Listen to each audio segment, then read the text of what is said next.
की बारगाह में है।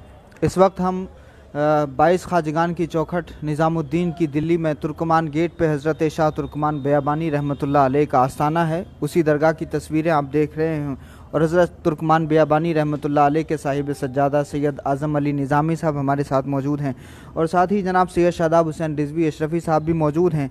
हज़रत तुर्कमान बियाबानी रहमतुल्लाह अलैह की तारीख़ के हवाले से जानने की कोशिश करेंगे। दिल्ली कई मरतबा उजड़ी है, कई मरतबा बसी है।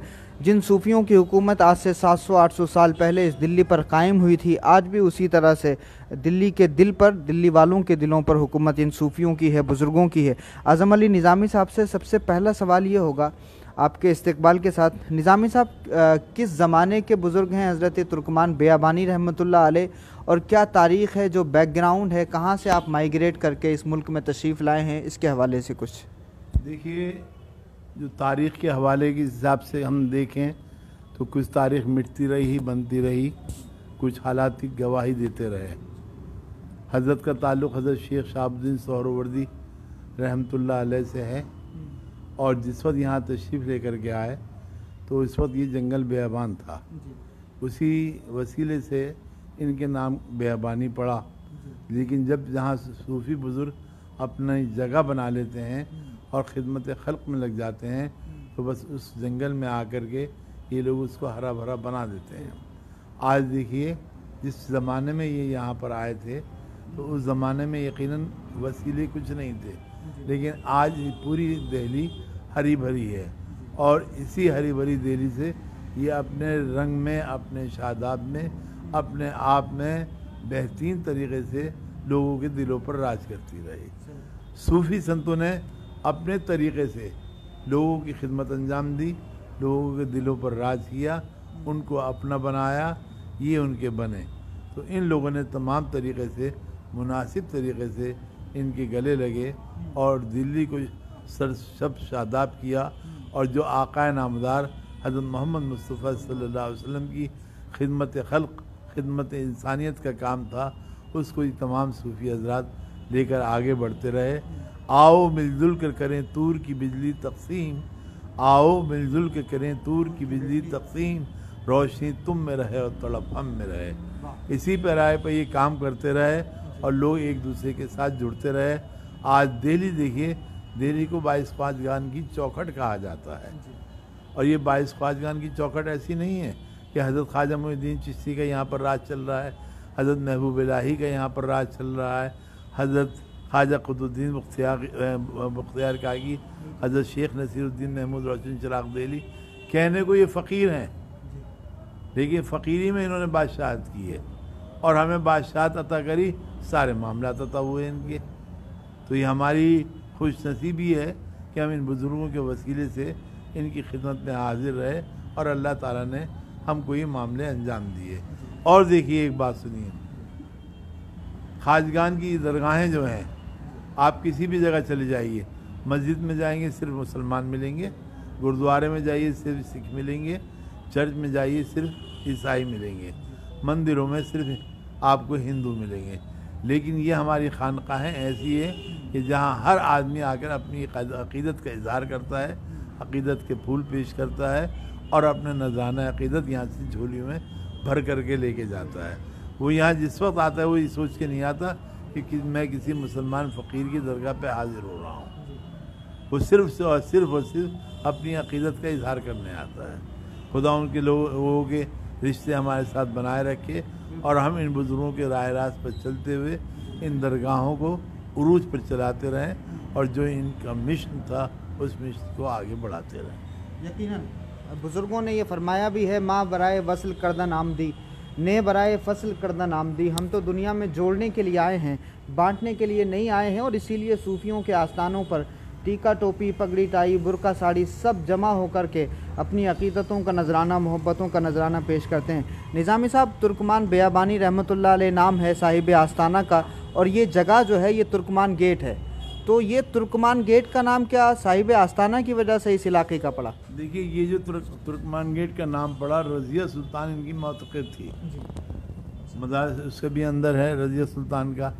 जब वो यहाँ पर आई तो अपने किसी तरीके से अपना इज़हार अक़ीदत पेश किया करती थी। उन्होंने अपने ज़माने में और ये जब ये वॉल सिटी बनी, जिसको हम Shahjahanabad, Delhi gate, Ajmeri gate, Turkman gate कहते हैं, इस गेट की बुनियाद शाहजहां, दरवाज़ों की बुनियाद शाहजहां बादशाह ने रखी।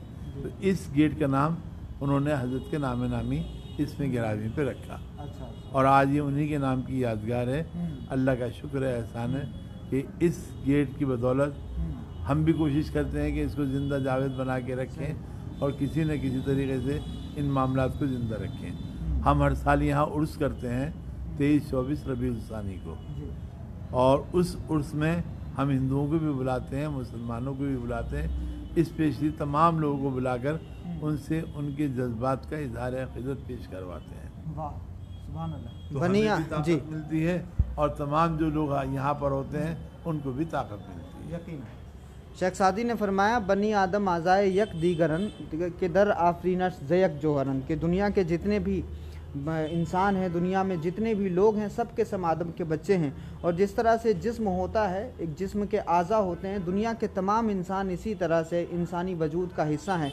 इसलिए जिस्म के अगर किसी भी उज़्व को तकलीफ़ पहुंचती है, पूरी इंसानियत को उस तकलीफ़ का एहसास करना चाहिए। और सूफ़ियों ने यही समाज बनाया था कि जिसमें अगर कोई मुसलमान तकलीफ़ में है तब सूफिया उसकी तकलीफ़ का मदावा करते थे, अगर कोई गैर मुस्लिम परेशानी में है तो उसकी परेशानियों का इलाज भी करते थे। इसलिए लोग दिल भी इनको दे दिया करते थे, इलाके फ़तेह कर लिया करते थे, ज़मीनें इन्होंने फ़तह की। और फिर किसी भी तबके का इंसान हो, किसी भी नस्ल का इंसान हो, किसी भी क्लास का इंसान हो, वक्त का बादशाह ही क्यों ना हो, वक्त का कोई वॉरियर क्यों ना हो, वो तमाम के तमाम इनसे अक़ीदत और मोहब्बतों का नजराना पेश करते थे। इसीलिए हज़रत तुर्कमान बेयाबानी रहमतुल्लाह अलैह के नाम से इस गेट का नाम तुर्कमान गेट रख दिया। कहीं अजमेरी गेट है, कहीं निज़ामुद्दीन रेलवे स्टेशन है। इसकी वजह यह है कि बुज़ुर्गों ने लोगों के दिलों में ऐसी मोहब्बतें बनाई रखी कि इलाकों को, ज़मीनों को, स्टेशनों को, बस स्टैंड्स को जो है सूफ़ियों के नाम से मंसूब कर दिया गया। जनाब सैयद शादाब हुसैन रिजवी अशरफी साहब हमारे साथ मौजूद हैं। शादाब भाई, ऑल इंडिया उलमा मशाइख बोर्ड ने ये मिशन जो है अपनाया है सूफ़ियों के पैगाम को आगे बढ़ाने का, बुज़ुर्गों के इस मिशन को आगे बढ़ाने का, और जिस तारीख़ को बदलने की कोशिश की जा रही है, ऑल इंडिया उलमा मशाइख बोर्ड की जानिब से ये कोशिश हो रही है कि सूफिया किराम की उस तारीख़ को फिर से ज़िंदा किया जाए। आप इस इक़दाम को किस तरह से देखते हैं और क्या करना चाहिए देश के लोगों को इस सूफ़ी मिशन को आगे बढ़ाने के लिए? बिस्मिल्लाहिर्रहमानिर्रहीम। अस्सलामु अलैकुम वरहमतुल्लाहि वबरकातुहू। वालेकुम अस्सलाम। मेरे भाई, ऑल इंडिया उलमा मशाइख बोर्ड ने जो ये कहें सूफिज़्म या सूफ़ी विचारधारा को बढ़ाने के जो काम किया है, वो असल में एक विचारधारा नहीं, एक मोहब्बत का पैगाम बढ़ाने का काम किया है। आपसी गंगा जमनी तहज़ीब को बढ़ाने का काम किया है। एक रवादारी जो बुज़ुर्गों ने अपने खानकाहों में कायम की, जैसा अभी हमारे आज़म अली निज़ामी साहब क़िबला ने फरमाया कि यहाँ सब लोग आते हैं, बिला तफरीक मज़हब व मिल्लत आते हैं। तो ये जो हमारा मुल्क है, ये एक गुलदस्ता है फूलों का, जिसमें गुलाब भी है, जिसमें गेंदा भी है, जिसमें कमल भी है, जिसमें मोगरा भी है, मोती भी है, चंपा भी है, चमेली भी है। तो ये सब मिल के एक गुलदस्ता बनता है, और इसी में इसकी खूबसूरती भी है। इसमें अलग अलग रंग के, अलग अलग मौसम के फूल हैं। कोई फुलवारी का मौसम, किसी का गर्मी है, किसी का ठंड है, किसी का बरसात है। तो ये सब लोग जब मिल के रहते हैं तो ये गुलदस्ता आबाद रहता है, एक गुलशन आबाद रहता है। एक बाग है, बाग में अलग अलग तरीके के फल होते हैं, तो पूरा साल लोग उससे फल खाते हैं। और अगर उसमें आप आम का बाग लगा देंगे तो वो गर्मी में तो आबाद रहेगा, उसके अलावा बाकी महीनों में वो बंजर ही दिखेगा, कोई उसका ख्याल नहीं रखेगा।